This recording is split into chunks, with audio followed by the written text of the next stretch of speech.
കടന്നുപോയ കുറച്ച് ദിവസങ്ങളിൽ കേരള മനസാക്ഷിയെ ഒന്നടങ്കം ഞെട്ടിച്ച ഒരു വാർത്തയായിരുന്നു കണ്ണൂരിലെ കൂത്തുപറമ്പ് ചെറുവാഞ്ചേരിയിൽ ഒരു പോലീസ് ഉദ്യോഗസ്ഥന്റെ വീടിന് നേരെയുണ്ടായ ബോംബേറ്. ഒരു ക്രമസമാധാന പാലകന്റെ വീടിന് നേരെ, അതും ക്രിമിനൽ പശ്ചാത്തലമുള്ള രാഷ്ട്രീയ പ്രവർത്തകർ ഇത്തരമൊരു അതിക്രമം നടത്തുമ്പോൾ അത് വിരൽ ചൂണ്ടുന്നത് സംസ്ഥാനത്തെ ഭീതിജനകമായ രാഷ്ട്രീയ സാഹചര്യങ്ങളിലേക്കാണ്.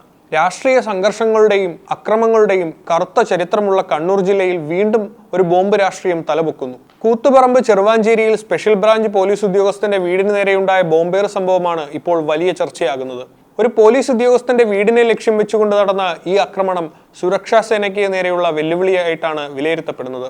സംഭവത്തിൽ 2 RSS പ്രവർത്തകരെ കണ്ണവം പോലീസ് അറസ്റ്റ് ചെയ്തു. കണ്ണവം പോലീസ് സ്റ്റേഷനിലെ സ്പെഷ്യൽ ബ്രാഞ്ച് ഉദ്യോഗസ്ഥന്റെ വീടിന് നേരെയാണ് കഴിഞ്ഞ ദിവസം രാത്രിയിൽ അക്രമം ഉണ്ടായത്.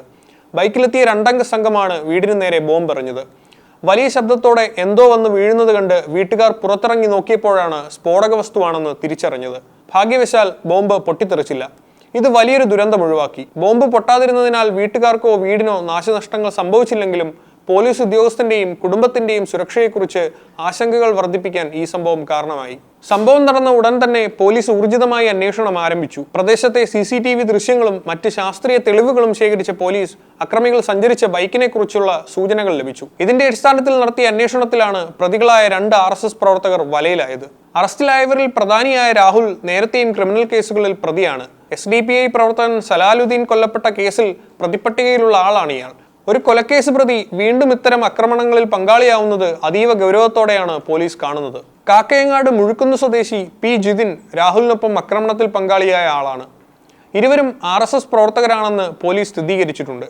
രാഷ്ട്രീയ വൈരാഗ്യമാണോ അതോ പോലീസ് ഉദ്യോഗസ്ഥർ നടത്തുന്ന ഔദ്യോഗിക ഇടപെടലുകളാണോ ആക്രമണത്തിന് പിന്നിലെന്ന് പോലീസ് വിശദമായി അന്വേഷിച്ചു വരികയാണ്. പ്രാഥമിക അന്വേഷണത്തിൽ ബോംബെറിഞ്ഞതാണെന്ന് കരുതപ്പെട്ടിരുന്നെങ്കിലും വിദഗ്ധ പരിശോധനയ്ക്ക് ശേഷം പോലീസ് മറ്റൊരു നിഗമനത്തിലും എത്തിയിട്ടുണ്ട്. ബോംബ് വീടിന് നേരെ എറിയുന്നതിനു പകരം ബോധപൂർവം വീടിന് മുന്നിൽ കൊണ്ടുവച്ചതാകാമെന്ന സംശയവും പോലീസ് പ്രകടിപ്പിക്കുന്നുണ്ട്. ഒരു പോലീസ് ഉദ്യോഗസ്ഥനെ മാനസികമായി തളർത്താനോ അല്ലെങ്കിൽ പ്രദേശത്ത് ഭീതി വിതയ്ക്കാനോ ലക്ഷ്യമിട്ടുള്ള ഒരു മുന്നറിയിപ്പ് എന്ന നിലയിലാകാം ബോംബ് അവിടെ വെച്ചത്.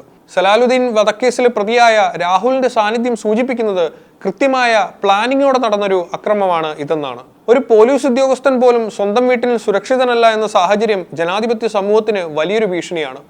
കണ്ണൂരിലെ രാഷ്ട്രീയ കൊലപാതകങ്ങൾക്കും അക്രമങ്ങൾക്കും അറുതി വരുത്താൻ പോലീസ് നടത്തുന്ന ശ്രമങ്ങളെ തടയാൻ ഇത്തരം നീക്കങ്ങൾ വഴി അക്രമികൾ ശ്രമിക്കുന്നു.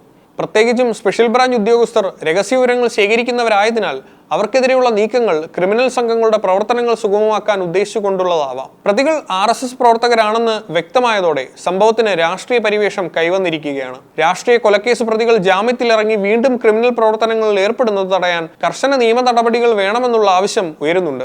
സമാധാന അന്തരീക്ഷം നിലനിൽക്കുന്ന പ്രദേശങ്ങളിൽ ഇത്തരം സംഭവങ്ങൾ വീണ്ടും സംഘർഷങ്ങൾക്ക് വഴിമരുന്നിടുമോ എന്ന ഭയത്തിലാണ് നാട്ടുകാർ. ചെറുവാഞ്ചേരിയിലെ ഈ സംഭവം ഒറ്റപ്പെട്ട ഒന്നായി കാണാൻ കഴിയില്ല. ക്രിമിനൽ സംഘങ്ങൾ നിയമവ്യവസ്ഥയെ വെല്ലുവിളിക്കുന്നതിന്റെ ഉദാഹരണമാണിത്. പ്രതികളെ ഉടൻ പിടികൂടാൻ കഴിഞ്ഞത് പോലീസിന്റെ നേട്ടമാണെങ്കിലും കൊലക്കേസ് പ്രതികൾ ഉൾപ്പെടെയുള്ളവർ ഇങ്ങനെ ബോംബുകളും മറ്റ് ആയുധങ്ങളും ലഭിക്കുന്നു എന്നത് ഗൗരവകരമായ ചോദ്യമായി അവശേഷിക്കുന്നു. കണ്ണൂരിലെ സമാധാനം നിലനിർത്താൻ പോലീസിന്റെ ഭാഗത്തുനിന്ന് കൂടുതൽ ജാഗ്രതയും ശക്തമായ നടപടികളും ഇനിയും ആവശ്യമാണ്.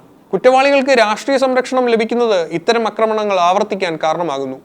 ഇത് തടയാൻ രാഷ്ട്രീയ പ്രസ്ഥാനങ്ങൾ തന്നെ മുൻകൈ എടുക്കുന്നുണ്ട്. പോലീസ് ഉദ്യോഗസ്ഥർക്ക് നിർഭയമായി ജോലി ചെയ്യാനുള്ള സാഹചര്യം ഉറപ്പാക്കുക എന്നത് സർക്കാരിന്റെ ഉത്തരവാദിത്തമാണ്.